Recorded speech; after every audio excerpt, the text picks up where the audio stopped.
2h06 em São Paulo, 2h06. Estamos começando mais uma edição do Clipping Eletrônico pela TV Câmara. Hoje a gente tem o prazer de receber o vereador Mário Covas Neto, do PSDB. Tudo bem, vereador? Tudo ótimo. Continuaremos não falando de futebol, vamos falar dos assuntos da cidade, é isso, vereador? Até que melhorou, né? Nosso time até, para quem estava com chance de ir para o rebaixamento, até que ele está indo bem. Né? E em relação à cidade, algum risco de rebaixamento na avaliação do senhor? Por enquanto, ainda nós estamos avaliando. Eu acho que a administração ainda tem que melhorar bastante. Nós vamos falar de um assunto super importante que vai abrir essa edição do Clipe Eletrônico. Vereador Vadir Mutran, do PP, tudo bem com o senhor? Tudo bem, boa tarde aos telespectadores da TV Câmara e quero agradecer mais uma vez por darem esta oportunidade para eu falar novamente com a população de São Paulo. Você pode participar mandando a sua pergunta pelo Facebook, pelo Twitter, nas redes sociais do Portal da Câmara, também pelo telefone 3396-4357, 3396-4357. Nós temos o vereador Mário Covas Neto, do PSDB, o vereador Vadir Mutran, do PP, e nós vamos abrir essa edição do Clipping Eletrônico mostrando um problema que parece que está sendo encaminhado para uma solução remota. 2016, até 2016, pelo menos 50% das vagas que deveriam ser geradas para zerar o déficit em creches, escolas municipais de educação infantil, até 2016, 50% dessas vagas estarão preenchidas, ou seja, vai se reduzir no prazo de 3 anos 50% das vagas nas creches municipais. Confira a reportagem.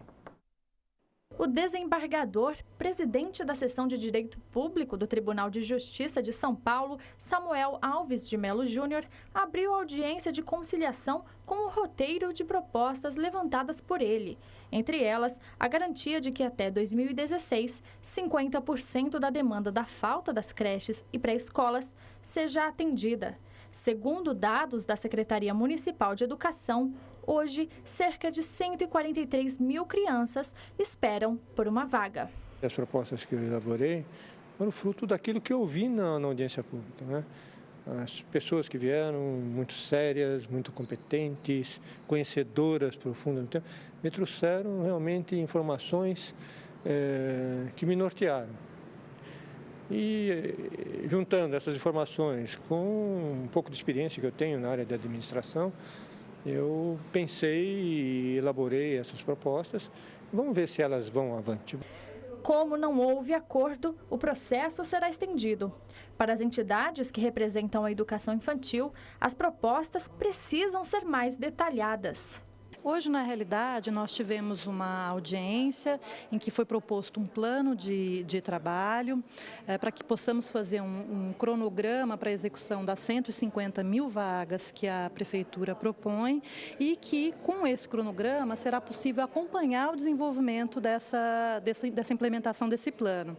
O secretário municipal de Educação garante que o sistema de convênio será ampliado nos próximos anos, com a construção já em andamento de novas unidades de educação infantil. Nós estamos colocando em andamento o maior plano de obras educacionais da história da cidade de São Paulo. Aliás, o maior plano de obras educacionais que está em curso hoje no Brasil. São 367 novas unidades que estão planejadas, muitas das quais estão sendo construídas, algumas das quais os terrenos identificados já estão em processo de desapropriação para que a gente possa construir. E, então, esse é uma das vertentes do plano, né, de ataque ao problema que a Prefeitura Municipal está já desenvolvendo. Bom, a gente volta ao vivo aí, 2h10 em São Paulo, está comentando aí. Olha, a reportagem do jornal Agora São Paulo, hoje, a página A4, fila da creche ganha 8.820 crianças em apenas um mês.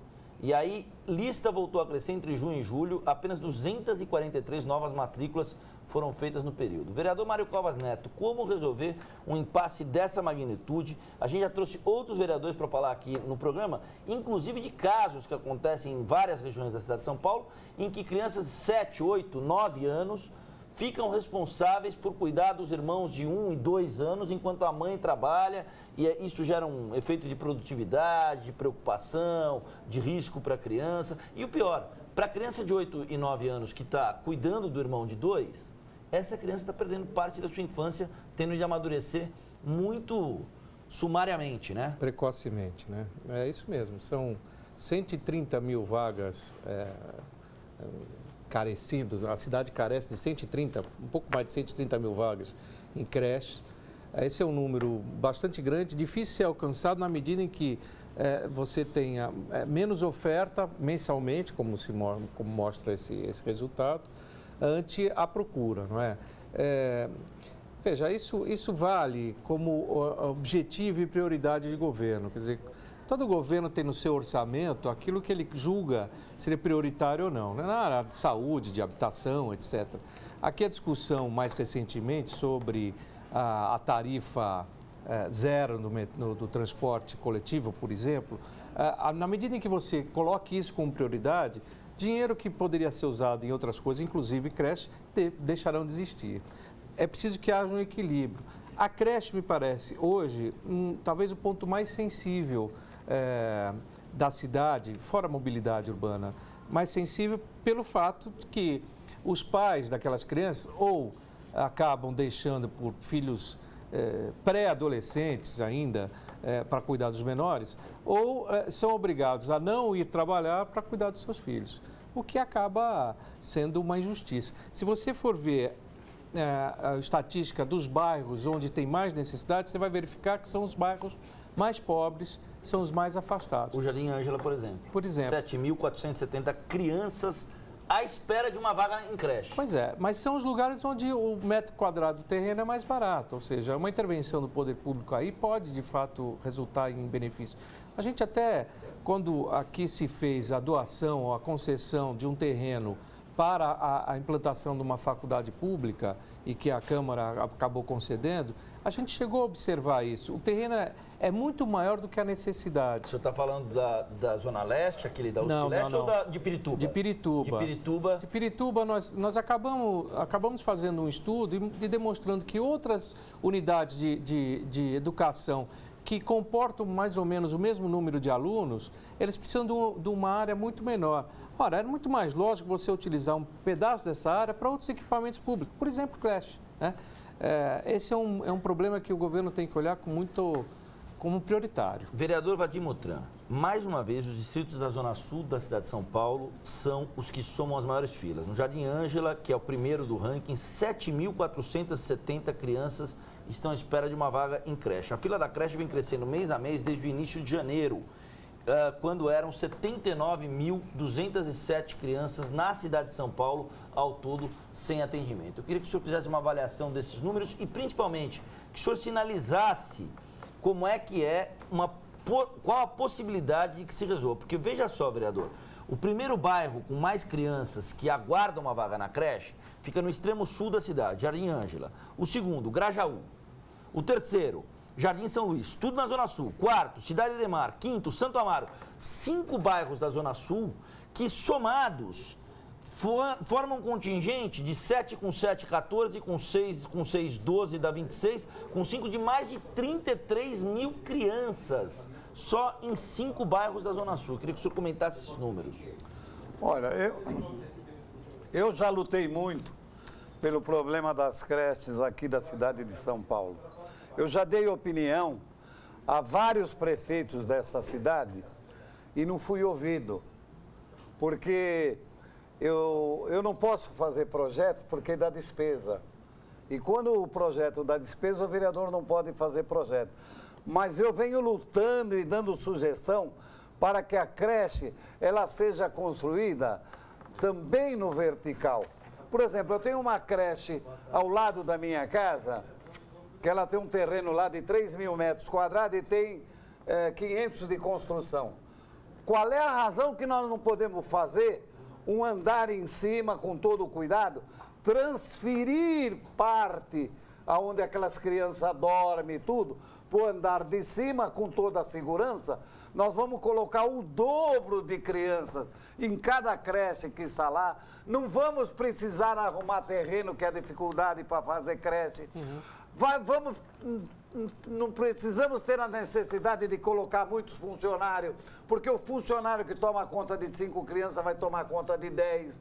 Então eu já apresentei isso, já falei, já mandei indicação para o prefeito. O último que eu mandei foi para o prefeito Kassab. Já estou preparando também para mandar para o prefeito Haddad, para ver se pelo menos um prefeito me escuta. Porque é muito mais fácil do que estar contratando empresas aí para administrar creches, que vai dar muito mais despesa. Nós vamos ter muitas despesas, vamos ter que estar comprando terreno quando nós temos quase tudo pronto. É a maior facilidade, é fazer a creche na vertical, aonde já existe creche. Porque não adianta você fazer uma creche, por exemplo, eu tenho aqui o centro de um bairro, eu tenho uma creche aqui. Não adianta fazer a creche a 5 quilômetros longe, porque fica difícil para a mãe da criança levar lá. Nós temos que trazer tudo um perto do outro. Então, mas isso é parte do plano diretor, né, vereador? Acredito. O plano diretor que vai ser discutido vai chegar aqui agora, nesse mês de setembro, ele chega aqui à Câmara Municipal.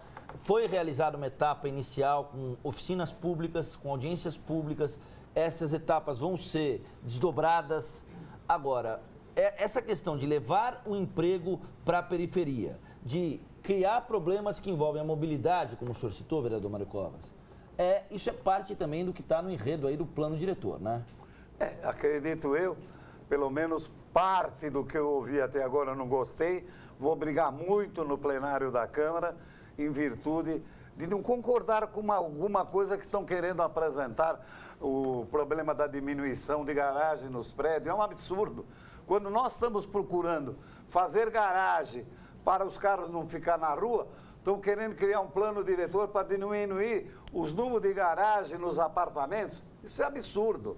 Isso eu vou brigar muito para que isso não aconteça no plano diretor. Para a gente encerrar o assunto das creches, vereador Mário Covas Neto, ainda em relação a essa arte, boa reportagem do jornal Agora São Paulo, hoje publicada a página A4. Dos 10 bairros com maiores filas, 6 ficam na Zona Sul. E coincidentemente, os 6 primeiros. Jardim Ângela, Grajaú, Capão Redondo, Jardim São Luís, Cidade Ademar e Campo Limpo.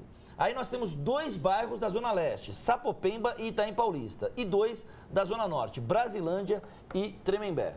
Essas as regiões com maior demanda de vagas. Mas todos eles na periferia. Todos. Ou seja, é preciso dar uma atenção maior para essa população mais carente. E tem uma coisa que não está dito aqui, que se presta pouco atenção, sabe? Que são os idosos que têm necessidade de ter acompanhantes, né? Hoje, muita gente acaba tendo um familiar, etc., que não tem condições enfim, se desenvolver sozinho e precisa do auxílio de uma outra pessoa. Esta pessoa também está impedida de trabalhar, assim como uma mãe de crianças, enfim. É preciso você também ter uma quantidade maior dos centros de idosos, centros diários de idosos, que são locais onde o idoso pode ficar desde a manhã até a noite, para que os cuidadores possam ir trabalhar. Essa é uma outra questão que não está ainda na ordem do dia.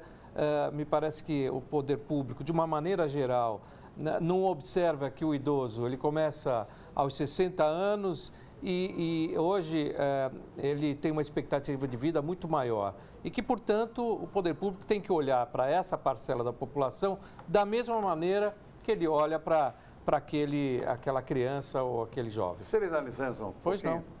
Eu queria dizer a você que eu tenho um projeto para a creche do idoso.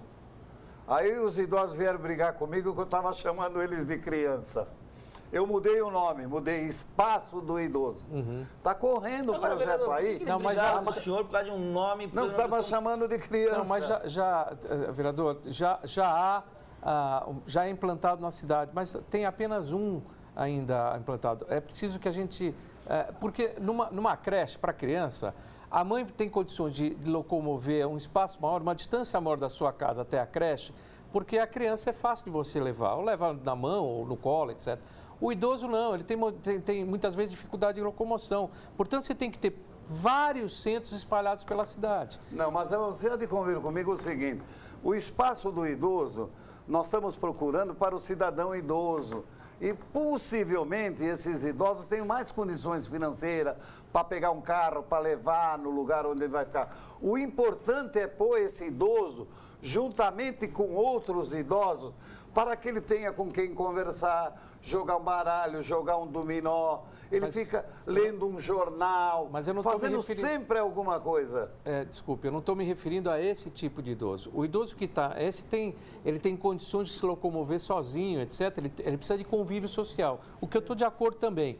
Mas eu estou me referindo àquele idoso que já está com Alzheimer ou que está com um derrame, algum problema de saúde que faz com que ele seja dependente de uma outra pessoa para poder se virar. Não é? Ou que tenha tido, vereador, alguma limitação motora em função de um AVC, por exemplo. Exato, né? Exatamente como isso. O senhor citou, né? E aí a intervenção pública, com política pública de saúde social, tem que ser mais intensa. É isso que você está querendo dizer? Exatamente. Tá. Vamos virar a página 1421, nós estamos no clipe eletrônico, você pode participar pelo 3396-4357, 3396. Aqui o vereador Vadim Mutran e um vereador de larga experiência aqui na Câmara Municipal e aqui o vereador Mário Covas Neto, vereador do PP e o vereador do PSDB para discutir assuntos da cidade. Um assunto da cidade que está em destaque, aliás, uma boa reportagem do Giba Bergamin Júnior no jornal Folha de São Paulo, a página C7 de hoje. Ex-fiscal nega pagamento de propina em obra que desabou na zona leste da cidade de São Paulo. Gestão Haddad apura irregularidades porque uma denúncia anônima falava em aspas, acerto. 10 pessoas morreram no desabamento em São Mateus, na zona leste da cidade, na semana passada. O ex-fiscal Valdecir Galvani de Oliveira, de 53 anos, nega que tenha havido pagamento de propina na fiscalização da obra que desabou em São Mateus, matando 10 pessoas. A suspeita foi levantada pelo prefeito Fernando Haddad após ele saber de denúncia anônima que relatava esse acerto entre o dono da obra e o fiscal. Queria que vocês comentassem essa informação, essa notícia publicada em primeira mão aí com o fiscal que pediu exoneração. Eu gostaria de dizer o seguinte, o problema dessa obra não tem nada com o proprietário, não tem nada com a empresa que alugou. A responsabilidade técnica é do engenheiro, que devia estar acompanhando a obra para saber se tecnicamente o serviço estava sendo perfeito. Mas a obra sequer poderia estar em andamento, vereador. Mas o engenheiro é obrigado a acompanhar. O prefeito Fernando Haddad, a semana passada, deu uma declaração, vereador Mário Covas, que a obra estava embargada e que, para que fosse cumprida a decisão de suspender as atividades, seria necessária uma intervenção policial. Se eu entendi o processo direito, juridicamente, só a intervenção policial. Eu estou falando um assunto, você puxou para outro. Sim. O problema é o seguinte, hoje um foge, quer jogar a responsabilidade em cima do fiscal, quer jogar a responsabilidade em cima da prefeitura. Quem sabe a prefeitura vai indenizar aquelas famílias que morreram, porque a responsabilidade é da prefeitura. Esse é o pensamento que já começam a pensar. A responsabilidade total é do técnico, porque quando vai encher uma broca, ele tem que estar presente para ver se foi colocado ferro, se a quantidade de cimento, de pedra foi colocado certo, se o secante foi colocado certo, se a estrutura da viga, a colocada da ferragem dentro da viga foi certo, se foi feito exatamente, porque nós temos, por exemplo, você pega uma viga para fazer numa extensão de 10 metros, você não pode fazer uma viga de 50 centímetros. Você tem que fazer ela acima de 1 metro. Ela tem que ter 1 metro. E que tem os arranques dentro. Precisa ver se foi feito. Eu não sei tecnicamente o que foi feito lá, mas a responsabilidade é do técnico.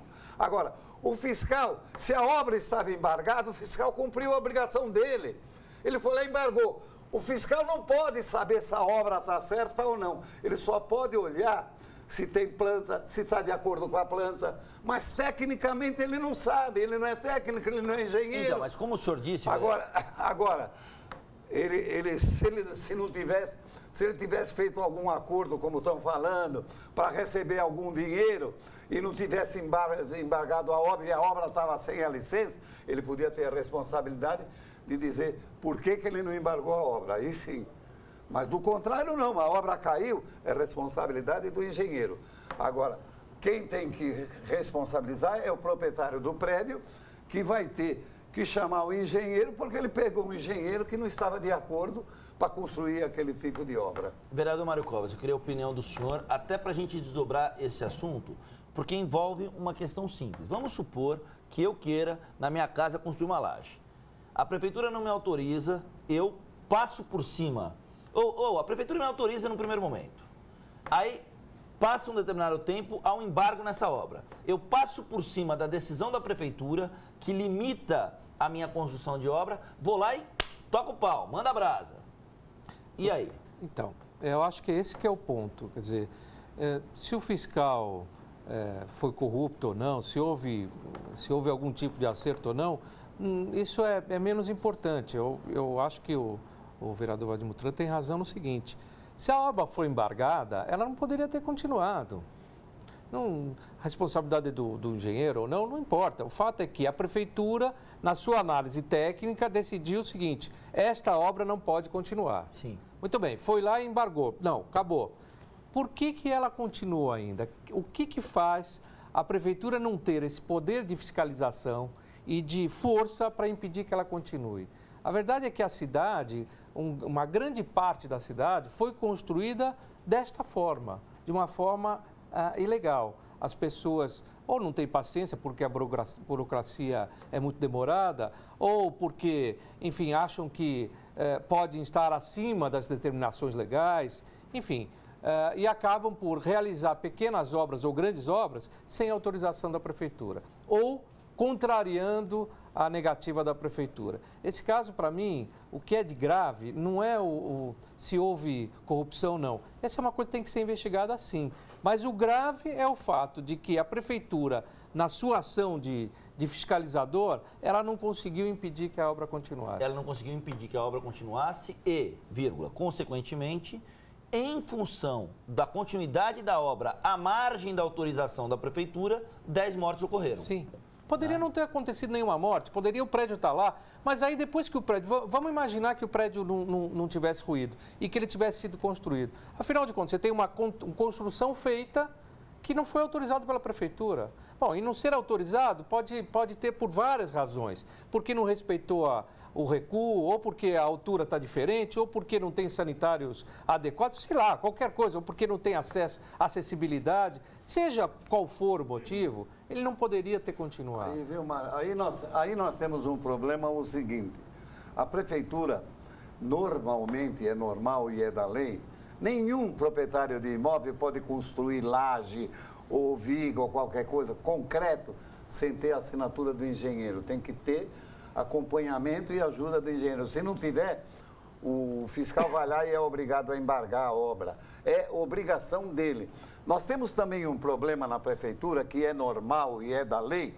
Você entra com o pedido de aprovação de um projeto, se não sair autorização da construção em 30 dias, você pode começar a obra sobre sua responsabilidade. Nós não sabemos se essa obra estava demorando para sair o alvará de construção. Vereador Vadir Mutran, há muitos anos eu tive a oportunidade de entrevistar o senhor, eu não trabalhava aqui na TV Câmara, tudo mais, mas na época o Departamento de Uso de Controle Imóveis da Prefeitura era coordenado pelo Carlos Alberto Venturelli, né, o CONTRU. O que tem acontecido com o papel do CONTRU? Porque o que chama a atenção, e aí eu insisto na pergunta, que a pergunta que eu fiz para vocês, o vereador Mário Covas Neto, ele também fez essa pergunta, que é: quais são os instrumentos que a prefeitura tem para evitar tragédias como essa a partir do instante em que uma decisão dela é desrespeitada por quem quer que seja? É isso que eu acho que a gente precisa explicar para o nosso telespectador. Me permita. Eu acho que uma ação que o prefeito já desenvolveu agora é absolutamente pertinente.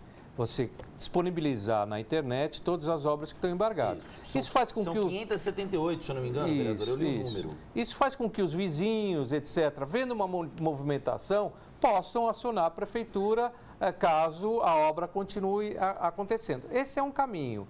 O outro caminho é, de posse dessa informação, a prefeitura se valer dos instrumentos da segurança pública, até mesmo para a força policial, para evitar isso, tá certo?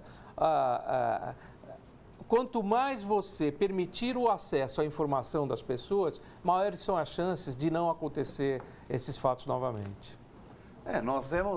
Nós temos aí uma série de acontecimentos com referência a problemas de obras dentro da cidade de São Paulo, não é só porque essa que caiu, mas a obrigação, se o fiscal vai lá e ele interdita a obra e deixa uma intimação, uma interdição para o proprietário, e ele não cumpre, esse proprietário devia ser penalizado e responder num processo, e até preso devia ser. Porque senão daqui a pouco o mandato judicial também não vale nada. O oficial de justiça vai na sua casa e intima, se você não cumprir, você é preso. Por que aí, no caso da prefeitura, não pode ser a mesma coisa? Tem que cumprir. É uma ordem que foi determinada. Agora, se está irregular, o proprietário que recorra. É o direito que ele tem de recorrer na justiça, que está irregular o que a prefeitura está fazendo. E se tiver irregular, cidadão, você também poderá depois entrar com uma ação contra a prefeitura por perdas e danos, se o senhor tiver certo. Se tiver errado, vai pagar pelo erro. Bom, eu queria falar de 3 assuntos, vereador, para a gente virar a pauta do programa, 14h31, nós temos mais 29 minutos aí de programa, depois tem sessão plenária. Queria falar de 3 assuntos relacionados à saúde. Primeira notícia do Estadão, a Prefeitura instala 2 containers para a realização de exames. O prefeito Fernando Haddad admite que não tem como vencer a fila de saúde com as estruturas atuais. Queria a opinião dos senhores sobre isso. O prefeito Fernando Haddad anuncia que vai comprar o hospital no Jabaquara, né? O Hospital Santa Marina, no Jabaquara, vai ser comprado, aí a unidade será negociada com a Amil, que pagou 55 milhões durante o pregão feito na semana passada pelo Tribunal Regional do Trabalho. E a terceira, que é um desdobramento disso, que é a questão do ar seco. Ontem, estado de atenção na cidade em função do ar seco. Vereador Mário Covas Neto, por onde começamos nessa pauta? Vamos pela ordem. O ar seco é época do ano que acontece tradicionalmente, enfim. Mas é difícil, hein, vereador? É difícil que ficar resistir. Rinite, sinusite e afins, hein? Eu morei 2 anos em Brasília e lá a situação, posso te garantir, é muito pior. O sangramento do nariz é uma coisa corriqueira para as pessoas, ante a secura. O senhor tem rinite, vereador? Não tenho. Eu não sofro com a seca, mas muitos amigos do meu convívio sofrem. É realmente desagradável. E se chegar ao ponto que normalmente chega lá no Planalto Central, você lá tem suspensão de aulas, etc. Tem uma série de a gente dormia com um prato com água dentro do quarto para poder umedecer o ar. Mas, enfim, o outro aspecto dos containers. Eu acho que essa é uma medida emergencial e eu apoio totalmente. Eu acho que qualquer ação que visa melhorar a saúde, eu estou de pleno acordo.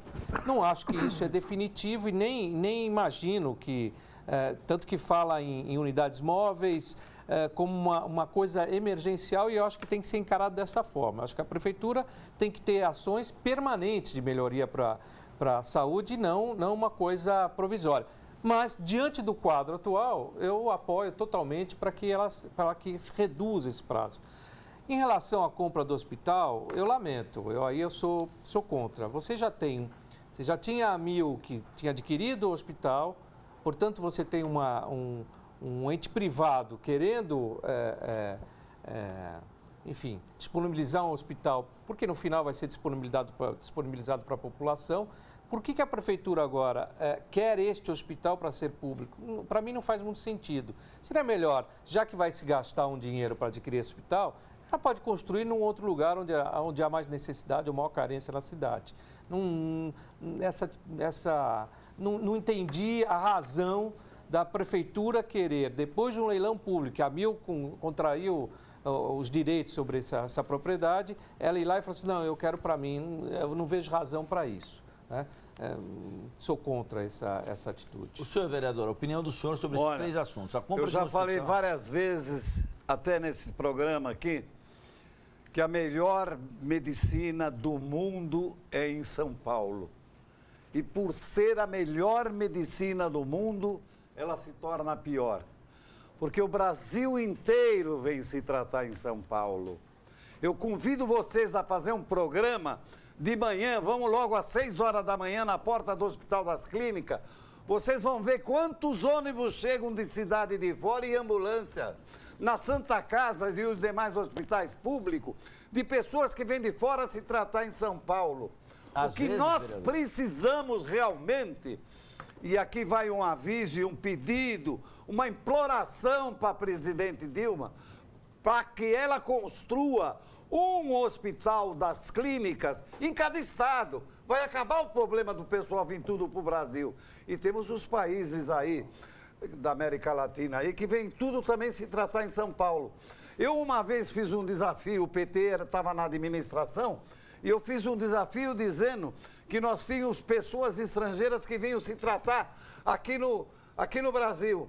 Um vereador contestou e eu fiz um desafio com ele, era 3 horas da tarde. Eu falei, vamos em qualquer AMAS aí, vamos ver. Chegamos lá, tinha 15 estrangeiros e um cara do INSS esperando para ser consultado. E nosso lá não tinha ninguém. Para vocês verem que o pessoal de fora, nós somos obrigados a atender, porque são seres humanos, tem que ser cuidado com carinho e com amor. Mas não dá para pegar. Nós temos 12 milhões de habitantes, nós estamos preparados para 1.200.000 pacientes. No entanto, vem aí 3.000, 4.000. Vez por outra, a gente vê até carros, inclusive ambulâncias, vereador, de prefeituras de outros estados. Lógico. Sul de Minas, por exemplo, então, a gente vê muitos carros, é o problema. Algumas ambulâncias do sul de Minas circulando aqui em São Paulo. Eu fui secretário de Caraguatatuba, secretário de governo lá. Em Caraguatatuba, que é uma cidade média do estado, são 80 viagens mês de ambulância para outros municípios para atender os seus doentes. Muitos deles vêm fazer tratamento aqui em São Paulo. O que o vereador Vadir Mutran, ele tem toda a razão. Aliás, esse é o problema. Quando você tem uma saúde boa, ela é tão boa que vem as outras pessoas e ela se torna ruim. Acho que nós temos, até nas andanças, você acaba observando o seguinte, que os problemas na área de saúde são diferentes de lugar para lugar. Tem lugar que você se reclama da falta de médicos, de outros de falta de aparelhos para exame, de outros de medicamentos, ou de consultas demoradas, enfim. E não é a mesma reclamação conforme a unidade de saúde. O que me parece que é um problema mais de gestão do que propriamente... Sim. Então, eu propus um projeto em que o usuário do serviço, ele tem um telefone que ele fale diretamente com a ouvidoria do município. Porque se você chega num pronto atendimento desse e você não consegue ter a sua expectativa atendida, se você reclamar para aquele profissional que está lá, muito provavelmente essa reclamação não chegará à secretaria. Porque ou aquele profissional errou em não providenciar o medicamento ou coisa que o valha, ou ele sabe que aquilo levar para a secretaria pode ser uma maneira de o distanciar em relação ao dirigente, não é? Então, se a população tiver direito a falar diretamente com a ouvidoria, a Secretaria de Saúde poderia ter uma força-tarefa que procurasse atender essas questões emergenciais. Então, se num lugar falta medicamento, ela pode muito bem pegar em outro lugar onde sobra aquele medicamento e transferir para lá. Enfim, é uma ideia lançada para debater e se for aprovada, eu acho que a gente pode ter uma melhoria, pelo menos nessa coisa da gestão da saúde pública na cidade. Bom, vamos virar a pauta de novo, 14h39, daqui a pouco tem sessão plenária. Eu queria saber dos senhores, vereadores, quais vão ser os temas da sessão de hoje, até em função de algumas coisas que os jornais têm publicado sobre o andamento dos trabalhos na Câmara. Bom, nós estamos aqui com um projeto na pauta, que é um projeto que vai ser a terceira vez, a terceira ou quarta vez que vai ser votado, que é uma homenagem, uma salva de prata à Rota. Isso criou uma polêmica, a meu ver, absolutamente boba e sem propósito. É essa a pauta de hoje à tarde? É uma das. Tá. Mas como é o primeiro item da pauta, ele acaba sendo importante porque, na medida em que ele não é votado, acaba represando todos os outros projetos que vêm atrás dele. Se ele for votado, você tem uma série de outros projetos que estão em pauta também para serem apreciados. O senhor acha, vereador Mário Covas Neto, que essa questão da salva, da homenagem à Rota, ela é uma questão que ela está cercada por apelos que também são apelos mais ideológicos? Sem dúvida nenhuma. Quando você escuta uma argumentação de quem é contrário, normalmente o que se faz é associar a rota como um ato de terror ou como ela tendo participado da ditadura, ajudando ou, enfim, sendo um braço da ditadura. E quando, na verdade, é o seguinte, quem está propondo essa homenagem é um ex-comandante da rota, que é vereador na casa, que ele está querendo homenagear os seus comandados. Veja, quando a ditadura, quando a revolução lá aconteceu, ele era um jovem, não era nem adolescente, aliás, era um adolescente, ele não era nem adulto. Quer dizer, vincular essa homenagem a um ato de 30 anos atrás é um exagero. Lembrando que no ano que vem, né, vereador? Lembrando no ano que vem... Mais ainda, desculpe, só para dizer o seguinte, nesta casa já aprovou homenagem a figuras. Isso é uma instituição, rota é uma instituição, não é uma figura, não é um policial. Né? Aqui já se fez homenagem ao Zé Dirceu, já se fez homenagem ao Genuíno, etc. E que são pessoas que, enfim, você poderia até questionar o fato de terem sido condenados e serem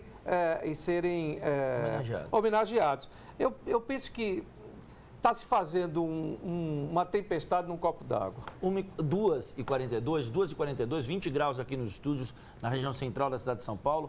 Qual é a opinião do senhor sobre este item que puxa a pauta dos debates na sessão plenária, que daqui a pouco, daqui 18 minutos, a TV Câmara transmite? O problema é, entendo eu, que uma homenagem é uma coisa particular do vereador. Ele que escolhe quem ele quer homenagear. Nós, vereadores, compartilhamos, votamos num projeto do vereador. Não é um projeto para a cidade de São Paulo que vai favorecer a população ou prejudicar a população. É um ato que o vereador tem direito de fazer 8 por ano. 4 títulos de cidadão e 4 homenagens. Cada vereador tem o direito de 8 por ano. Nós temos o direito de fazer. E todo vereador tem o direito de compartilhar. Compartilhar com o colega. Agora, compartilhar de que forma? Desde que eu não tenha tido nada com a rota. Eu, como vereador, eu nunca apanhei, eu nunca fui agredido, eu nunca tive nada com o problema da rota. Quem apanhou da rota? Quem foi bandido. Portanto, a rota não cometeu ato nenhum ilícito para deixar de receber uma homenagem. Pelo contrário, saiu aí a carta de bandido anos e anos e precisaria sair outra vez. Rota na rua, minha gente, vamos embora. Agora, do ponto de vista prático, vereador, há outros assuntos que precisam entrar na pauta. Por exemplo, mobilidade urbana que o senhor citou, vereador Mário Covas Neto, no início do programa. O pai do senhor, o governador Mário Covas, que morreu no ano 2000, vítima de um câncer, o senhor acompanhou de perto, sentiu o drama familiar que o senhor enfrentou com tudo isso. Vereador, o pai do senhor foi o primeiro a falar do corredor de ônibus entre a Avenida Santo Amaro, São Gabriel e 9 de Julho. O prefeito Fernando Haddad, o secretário municipal de Transportes, têm empreendido uma jornada similar, priorizar o coletivo em detrimento do individual. Qual é a avaliação que os senhores fazem desses corredores, desses quilômetros de vias com faixas exclusivas para ônibus, a operação dá licença para o ônibus e o plano de metas nesse sentido? Então, só para dizer o seguinte, não tem atrapalhado nada a pauta da Câmara em relação a esse assunto.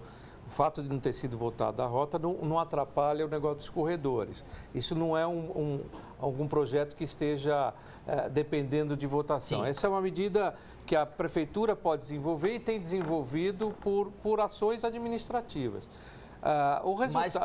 Mas poderia no futuro, vereador, atrapalhar no sentido de discussões em plenário de votações. Não tenha dúvida. Mas hoje eu falei. Não está ainda na pauta, né, sobre isso.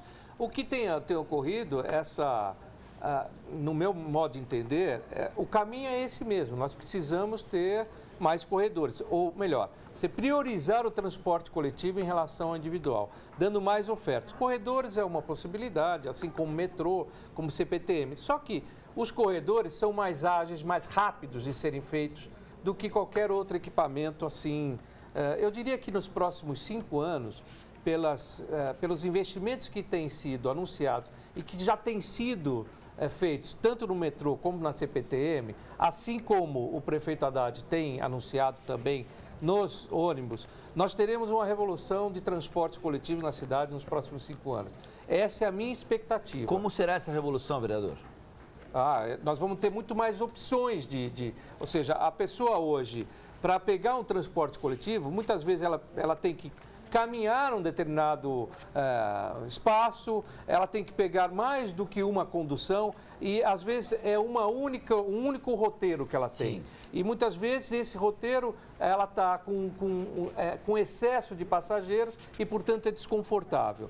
Nos próximos 5 anos, nós teremos uma oferta maior de transporte coletivo, de tal forma que a pessoa pode escolher o transporte que ela quer usar, em qual modalidade que naquele momento é mais apropriado para ela. Às vezes você pode fazer um circuito mais longo, mas ele se tornar mais rápido ou mais confortável em virtude da pouca concorrência. Você vai ter uma oferta maior de transporte coletivo. Esse é o caminho que, felizmente, nós vamos conseguir ver. Os jornais, vereador Vadim Mutran, os jornais fizeram reportagem mostrando o seguinte: alguém que mora em Interlagos e trabalha aqui na região central gasta de carro 40 minutos a mais do que alguém que vem de ônibus. Ou seja, isso pode levar, como o vereador Mário Cova já disse aqui em outras ocasiões, a uma pressão até sobre o poder público para melhorar a qualidade do serviço de ônibus. Sim. Por quê? O governo municipal está investindo em faixas exclusivas para ônibus, o governo do estado está investindo em metrô, vai inaugurar uma série de estações de metrô, inclusive da linha Lilás no ano que vem. Tem o monotrilho também. O monotrilho. E aí teria 2 frentes para tentar desatar o grande nó que paira sobre o paulistano, que é o nó da mobilidade. Deixa eu só fazer um reparo que eu ia falar e acabei esquecendo. Nos corredores atuais, o que eu tenho notado é o seguinte: melhorou muito o tempo de percurso, não tenha dúvida, mas está me parecendo que está faltando um pouco de carros. Como ele ficou mais rápido, está espaçando muito um carro do outro. Então, você imagina, eu sou um frequentador da 23 de maio, né? Você tem lá agora uma faixa e muitas vezes você não vê ônibus nenhum passando ali. Sim. Tem um intervalo grande entre um ônibus e outro. Eu acho que ali poderia ser preenchido mais, ou até com táxi, ou com outro tipo de transporte que pudesse compartilhar ali, de tal forma a você ter uma mobilidade ainda maior. Tá, a se pensar. Vereador Vadim Mutran, opinião... Nós iniciamos agora sobre o problema da Câmara Municipal. Sim. E eu estava aqui pensando para falar sobre a Câmara Municipal. Então, por favor, o senhor fale sobre isso, o problema do transporte. Vamos falar sobre o problema da Câmara Municipal e o problema da Câmara.